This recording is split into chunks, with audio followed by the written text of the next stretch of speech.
welcome back to my channel. I know it has been a long time, but a lot has happened in the past couple of months, and I figured it was time to finally give you the update you've all probably been waiting for. So I did have my baby boy. He was born on September 6th. He is healthy. He's actually 3 months old today. But things have been kind of crazy the last couple of months. His birth story is crazy, and I just haven't really had time to sit down. He's over here next to me. But I haven't had time to sit down and share the story.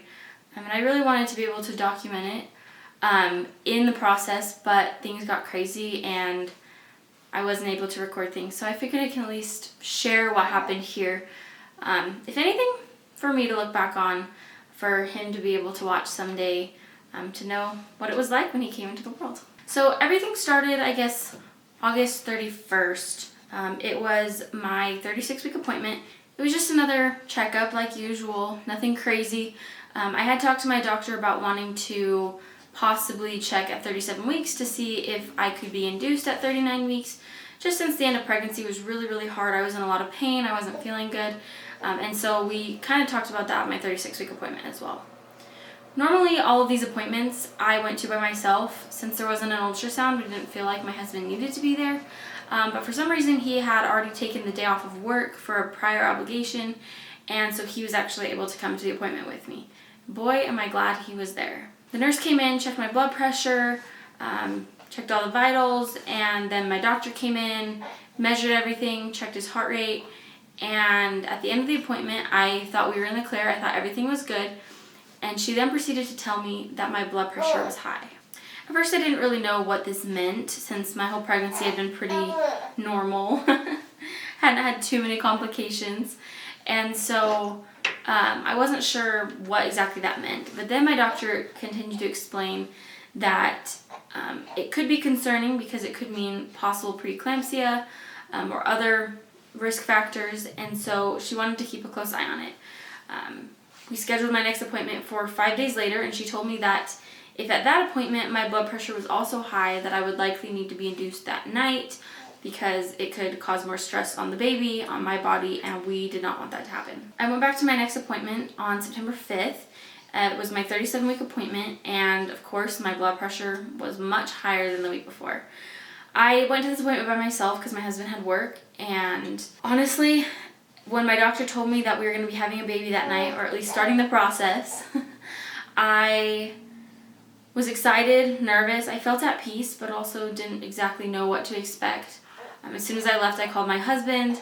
I told my mom that we were going to be having a baby at least the next day, if not sooner. We had to call a few hours later, around 7 o'clock, to see if they had an opening for me. And after a few phone calls were made, we were told that we needed to come in around 9:30. So we loaded up the car, and we headed on up to the hospital, and got the check-in process started, which that takes forever. That's besides the point. They got me all hooked up to the monitor, checking contractions, also checking baby's heart rate, and they told us that it was probably going to be a long night, but we were prepared for it, and we were just excited to meet our little guy. They first started me on Cytotec, which is a little pill. They gave me half of it. I put it in the side of my cheek, and it's supposed to help kind of get things started a little bit, helping soften the cervix, just so that everything is ready for baby to be born. And so they gave me the first pill around probably like 10 o'clock, and then they gave me the second one at 3 a.m. We're going to get the baby because he's fussing. Now that I've got my little buddy, we will continue. Like I said, they gave me the second dose of Cytotec at 3 a.m. and then they started me on Pitocin at 6:30. So that was really going to get things going, kickstart labor. I'd already been feeling some contractions, but nothing crazy. Once they gave me the Pitocin, things definitely started to pick up. My doctor came in the morning, and around 8 or 8:30, they broke my water, and that really got things going, picked up labor quite a bit. It was painful. I didn't know what to expect, but I knew that I wanted to try to hold out as long as I could before getting the epidural, but I did not last very long. I lasted maybe an hour and a half after my water broke, and I asked for that epidural. I wanted to try to enjoy labor as much as possible, and so I asked for the epidural. They came in really quick, gave that to me, and I immediately started feeling relief. One thing that they also did after getting the epidural was they placed an internal monitor, because the external one was picking up on the contractions and his heart rate, but we wanted it to be more accurate just because my body was kind of reacting not exactly how they expected to with the Pitocin, and they wanted to make sure that he was okay. So they placed an internal monitor, and that was able to give us more accurate readings of my contractions, how intense they were, how it was affecting his heart rate, and so on. I basically labored all day. It was just me and my husband. My mom and sister did come in a couple of times to visit, say hi. But one thing that they were constantly doing is when they would up the Pitocin, his heart rate would drop a little bit. And so they had to keep a constant eye on that, make sure everything was okay.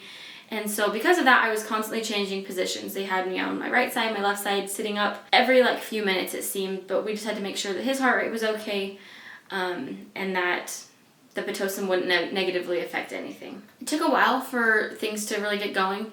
I wasn't dilating very fast. I think when I got into the hospital, I was only at a 1. And it took quite a while before I actually started dilating. And then I went about a centimeter every hour. And I got up to, I think, 6.5 centimeters. My doctor came back in around 7:30 to check, which I thought was normal, but also a little confusing because I had assumed my doctor would just come back in once I was about ready to push and get things going. But I was only at a 6. And so, but I just kind of went with the flow. She checked me. I was still at a 6.5. And she then told me that we'd have to, think about other possible options in case I wasn't progressing. And in that moment, I was already starting to realize that I was probably going to need a C-section, but I didn't want to accept it. I really didn't want to have one. If you've been watching my other videos, you know that I've had multiple abdominal surgeries in the past year, and I didn't want to have a third. But at the same time, I wanted to make sure that he got here safely and that I was healthy and safe. And so we just kind of waited to see how things would go. But about 20 minutes later, my doctor came back in and said that his heart rate just kept declining every time they would up the Pitocin. So I couldn't progress to where I needed to be in order to bring him here. And every time we got things going, he wouldn't be doing very good. So they told me I would need to have a C-section, and I cried a lot. I think it's understandable going in with a birth plan and it not going how you hoped or expected. But I trusted that everything would work out. My husband and I prayed together, and I knew that whatever happened, he would get here safely. One thing that I didn't quite expect was that they told me I would possibly need a sedated C-section because I wasn't responding very well to the epidural. The left side of my body, I could feel pretty much everything still. And because of that, they said I might need to be sedated for the C-section because if I could feel everything, that would not be good. And I really did not want to be sedated. But we went in there, they got me loaded up onto the table.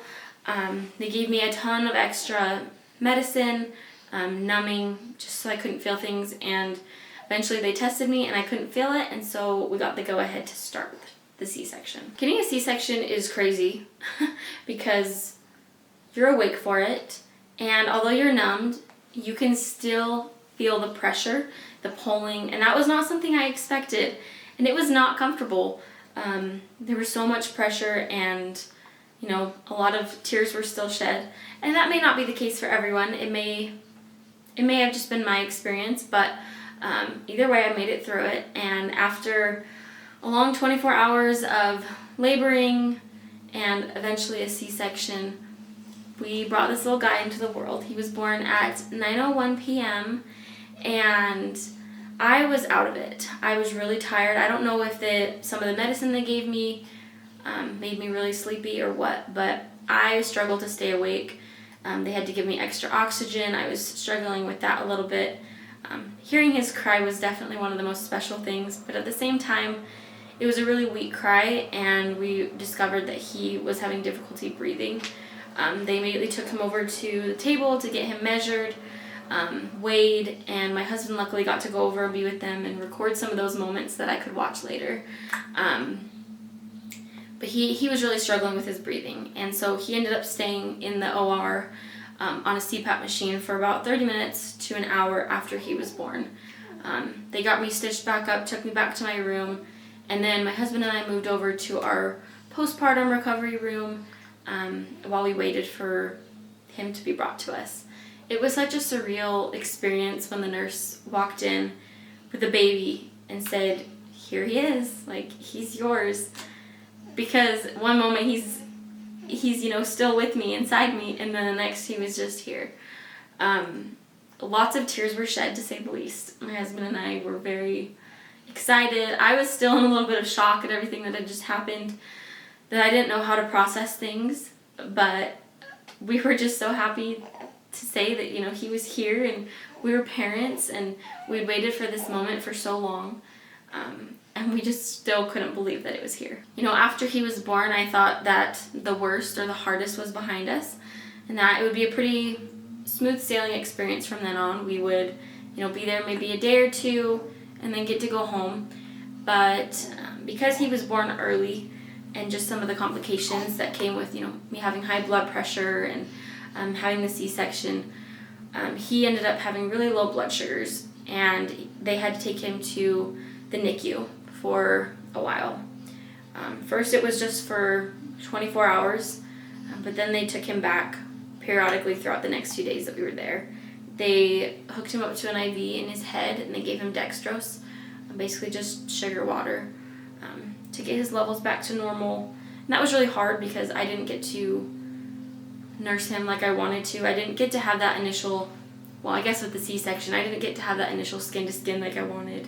There's a lot of things that I didn't necessarily get, but at the same time, he's here, and that's what matters. And he was safe, and I was safe. It was really hard having him constantly be taken away to the NICU and having his heels constantly poked to check for his blood sugars. And once that finally seemed to resolve, he then had really high bilirubin levels, and he had to constantly be wrapped in a blanket with the lights to help with his bilirubin levels. And that was hard too, because even when we did have him, he was wrapped up and he had a mask covering his eyes that we couldn't see him. And it was hard. Those were a hard couple of days. I could barely move. I tried walking around, regaining my strength, and I think I overdid it too soon. Definitely impacted my recovery.